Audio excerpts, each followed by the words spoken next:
Okay, तो इस movie की एक्सप्लेनेशन सुनने के बाद आपको साउथ कोरियन मूवीज से प्यार हो जाएगा। भाई बनाते कैसे हैं ये लोग इतनी धांसू मूवीज।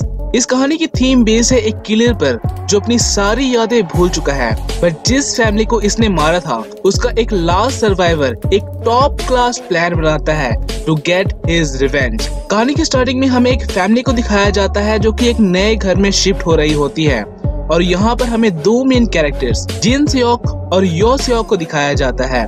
ये दोनों भाई होते हैं और जिन के लिए उसका बड़ा भाई एक रोल मॉडल होता है, एक आदर्श जो कि स्कूल, कॉलेज, स्पोर्ट्स हर एक्टिविटी में फर्स्ट आता है। सैडली एक एक्सीडेंट की वजह से उसका पाँव फ्रैक्चर हो जाता है और अब वो लंगड़ा के चलने लगता है, but still he is the best for जिन एंड द फैमिली।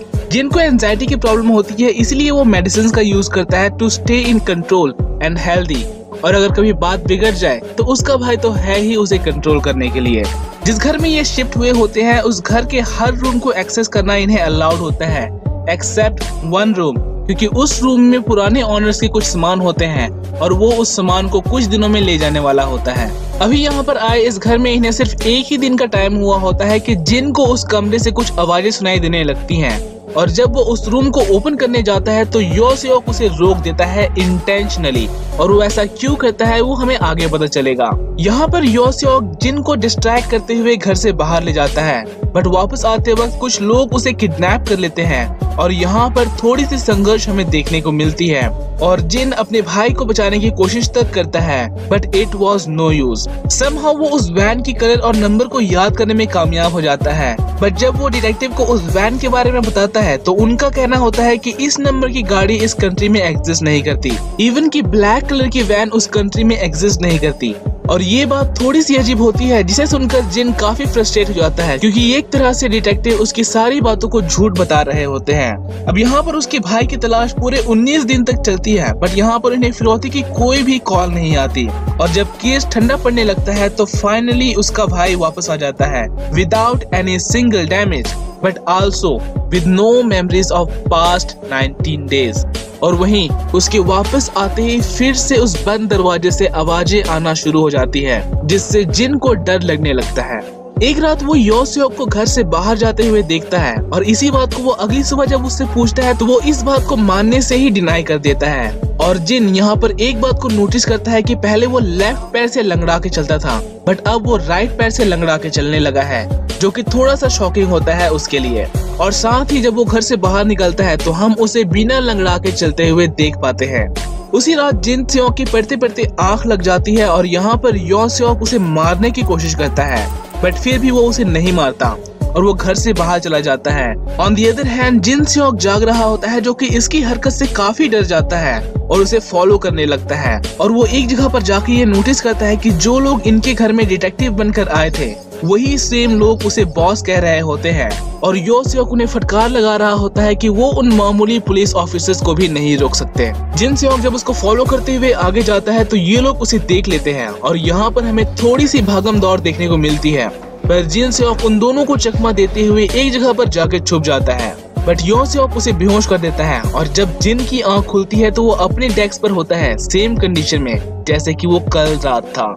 अब इन सब घटनाओं की वजह से जिन काफी ज्यादा डर जाता है और वो खुद को बाथरूम में जाकर लॉक कर लेता है। ऑन दी अदर हैंड यो सेओक उसे समझाने की कोशिश कर रहा होता है कि ऐसा कुछ भी नहीं हुआ, और जिन सेओक एक लोहे की पाइप को लेकर वहाँ से बाहर निकलता है ताकि वो खुद को डिफेंड कर सके, बट ये पर्सन उसे ओवर पावर करते हुए उस पर चढ़ जाता है और उसे एक ही चीज कह रहा होता है कि ये सब उसके मन का वहम है और उसने एंजाइटी की मेडिसिन नहीं ली थी, इसी की वजह से उसे ऐसा लग रहा है। और जिन यहाँ पर इस मेडिसिन वाली बात को लेकर थोड़ा सा शांत हो जाता है कि मे बी सच में हो सकता है कि वो उस मेडिसिन की वजह से ही ऐसा हुआ हो, और उसके घर के बाहर जाते ही जिन फिर से पढ़ने के लिए बैठता है। यहाँ पर वो एक बात नोटिस करता है कि उसके टेबल पर एक पेंसिल की लीड गिरी हुई है, और यही पेंसिल की लीड कल रात उसके टेबल पर गिरी थी जब यो सेओक उसे मारने की कोशिश कर रहा था। मतलब कि जो कुछ भी कल रात हुआ था वो सच में हुआ था, वो उसके मन का कोई भ्रम नहीं है। और इसी बात को जाकर वो अपनी मॉम को बताता है, जो कि इन सारी बातों को सुनकर काफी ज्यादा शॉक हो जाती है। और अब ये एक प्लान बनाते हैं कि वो इस रात उसे रंगे हाथों पकड़ेंगे। और रात होने पर जिन एक बात नोटिस करता है कि उसकी माँ यो सेओक को को कॉल करके बता रही होती है कि उसे उस पर शक हो गया है और जो भी करना है वो आज ही रात करना है। मतलब कि ये भी इन्हीं सब के साथ मिली होती है और ये बात सुनकर जिन काफी ज्यादा डर जाता है और जिन के वहाँ पर होने की आहट को ये लेडी सुन लेती है और इससे छिपने के लिए जिन घर से बाहर चला जाता है ताकि उसे पता न चले कि उसने इनकी सारी बातें सुन ली हैं। और अब वो लेडी जिन के रूम में जाती है ताकि वो चेक कर सके कि क्या सच में वो अपने ही रूम में है। इसीलिए जिन पाइप के रास्ते अपने रूम के अंदर जाने की कोशिश करता है और जब तक वो अपने रूम में जाता है तब तक वो बुरी तरह से भीग चुका होता है। और जब ये लेडी उसके रूम में जाती है तो उसे बारिश के पानी से भीगा हुआ देख ये समझ जाती है कि इसने इनकी सारी बातें सुन ली, बट फिर भी यहाँ पर ये नाटक करती है कि इसने कुछ भी नोटिस नहीं किया। और उसके रूम से बाहर निकलते ही वो अपने सभी मेंबर्स को कॉल करती है और बताती है कि उनका भांडा फूट गया और वो सबको वहाँ पर आने के लिए कहती है। ऑन द अदर हैंड जिन भी अपनी जान बचाने के लिए उसी खिड़की के रास्ते कूद जाता है और वहाँ से भागने की कोशिश करता है। और अब तक इस गैंग के सभी लोग वहाँ पर आ चुके होते हैं and there is no need to play dumb. इसीलिए वो जिन को पकड़ने के लिए उसके पीछे दौड़ पड़ते हैं और वहीं जिन भी अपनी सारी ताकत लगाकर दौड़ता हुआ पुलिस ऑफिसर से हेल्प मांगने के लिए जाता है और उनके साथ पुलिस स्टेशन जाता है। और अब यहाँ पर जो भी चीजें होती हैं वो जिन के लिए काफी शॉकिंग होती है।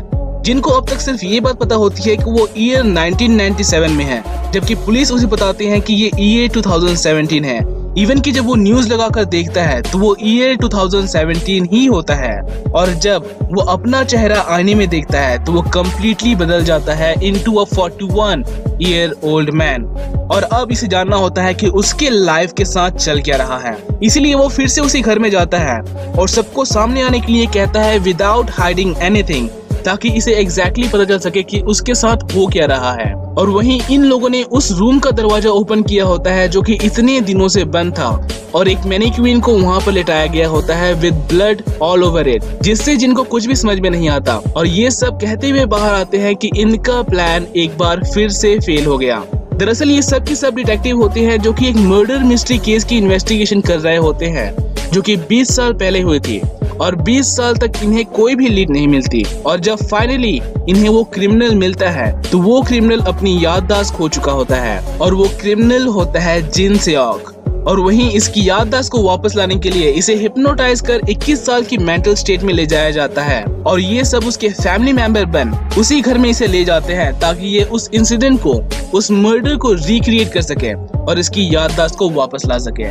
बट यहाँ पर इनका प्लान फेल हो जाता है क्योंकि जिस दिन ये उस मर्डर सीन को रिक्रिएट करने वाले होते हैं उसी दिन इस डिटेक्टिव को अरेस्ट कर लिया जाता है किसी क्रिमिनल केस में इन्वॉल्व होने के लिए और उसे 19 दिन तक लॉकअप में रखा जाता है। और जब ये फाइनली रिलीज होता है तो कुछ दिनों तक बारिश नहीं होती और ये उस सीन को रिक्रिएट नहीं कर पाते क्योंकि बारिश ही इनका की एलिमेंट होता है। और वहीं इतने दिनों में इनके हिप्नोसिस का असर भी कम हो रहा होता है जिस कारण इससे इन सब पर शक होने लग जाता है। अब जब फाइनली कहानी प्रेजेंट में आती है तो जिन सेओक किसी भी मर्डर से इनकार कर देता है और अपनी जान बचाने के लिए वो चलती गाड़ी से छलांग लगा देता है। और वहीं ये पर्सन इनका एक और आखिरी सबूत होता है, इसीलिए वो किसी भी हालत में इसे खो नहीं सकते और डिटेक्टिव उसे पकड़ने के लिए उसके पीछे गाड़ी दौड़ाने लगता है with the main intention to kill him और कैच हिम। और वो रास्ते में आने वाली छोटी मोटी शॉप्स को तो जैसे देखता ही नहीं। बट एक मोड़ पर आके इनकी गाड़ी एक पेड़ से जाकर टकरा जाती है और वहीं जिन सेओक बाल बाल बच जाता है, एटलीस्ट अभी के लिए, क्योंकि अगली मोड़ पर एक गाड़ी उसे भी ठोक देती है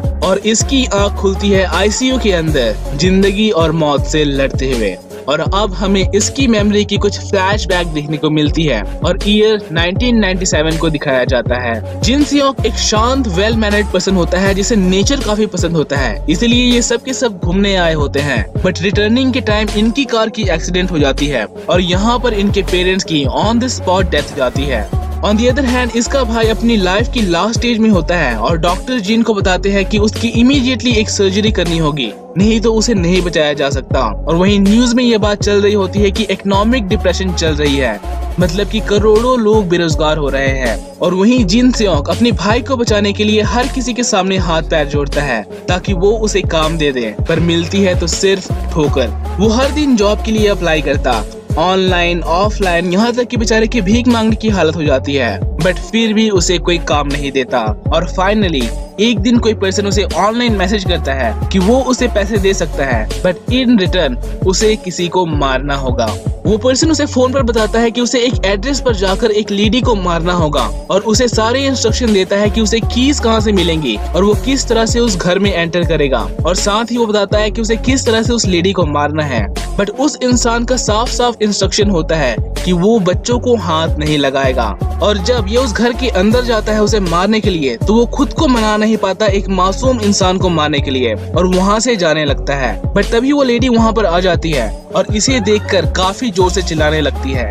समहाउ ये उसे मनाता है कि वो उसे बिना हार्म किए ही वहाँ से चला जाएगा, बस वो चिल्लाए नहीं, और वो लेडी उसे फॉलो तक करती है। बट यहाँ पर उसकी डॉटर आ जाती है जो कि इसे देखकर काफी जोर से चिल्लाती है और जिन सियोक उसे चुप कराने के लिए उसके पीछे भागता है और हड़बड़ी में उसे मार डालता है। और अपनी बेटी की मौत देखकर वो लेडी भी चिल्ला पड़ती है एंड एज अ रिजल्ट ये उसे भी मार देता है। हम कह सकते हैं कि ये चीख सुनकर हाइपर हो गया and lost his mental ability, और उस घर से बाहर निकलते वक्त जिन को एक छोटा सा बच्चा दिखाई देता है, बट ये उसे मारता नहीं और उसे अपने रूम में जाने के लिए कहता है। सेम उसी घर की दीवार पर वो उस डॉक्टर की फोटो देखता है जो कि उसके भाई का इलाज कर रहा होता है, और इसी डॉक्टर ने अपनी वाइफ को मरवाने के लिए उसे कॉल किया था। और जब ये उसे पूछने जाता है कि उसने ऐसा क्यों किया, तो उस डॉक्टर का कहना होता है ताकि वो अपने बच्चों को जिंदा रख सके।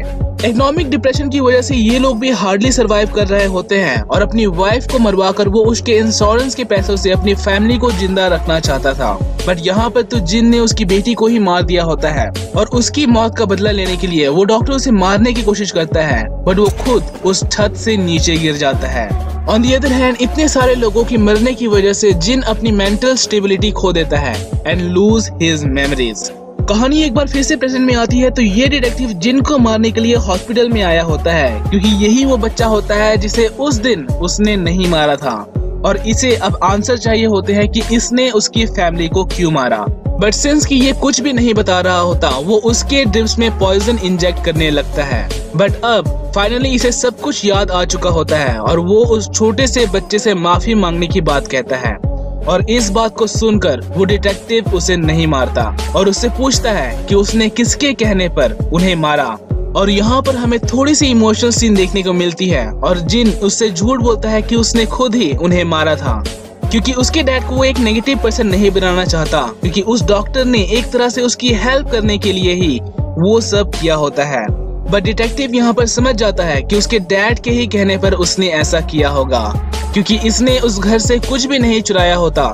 ऑन दी अदर हैंड उसके डैड ने अपनी वाइफ को मरवाने से ठीक 1 महीने पहले उसके नाम पर बहुत सारे इंश्योरेंस पॉलिसीज ले रखी होती हैं, और ये सच जानने के बाद डिटेक्टिव यहाँ पर सुसाइड कमिट कर लेता है। और सेम जिन भी उसी की लाइफ पॉइजनस इंजेक्शन को इंजेक्ट कर इस अफसोस भरी जिंदगी से आजाद हो जाता है, और मूवी यहाँ पर खत्म। कि आपको पता है कि जब इंडिया में इकोनॉमिक डिप्रेशन वाली सिचुएशन हुई थी तो यहाँ पर लोगों की क्या हालत थे? Do let me know in the comment if you are a survivor. तो मिलते हैं एक नई वीडियो में एक नई स्टोरी के साथ। टिल देन टेक केयर, सी या।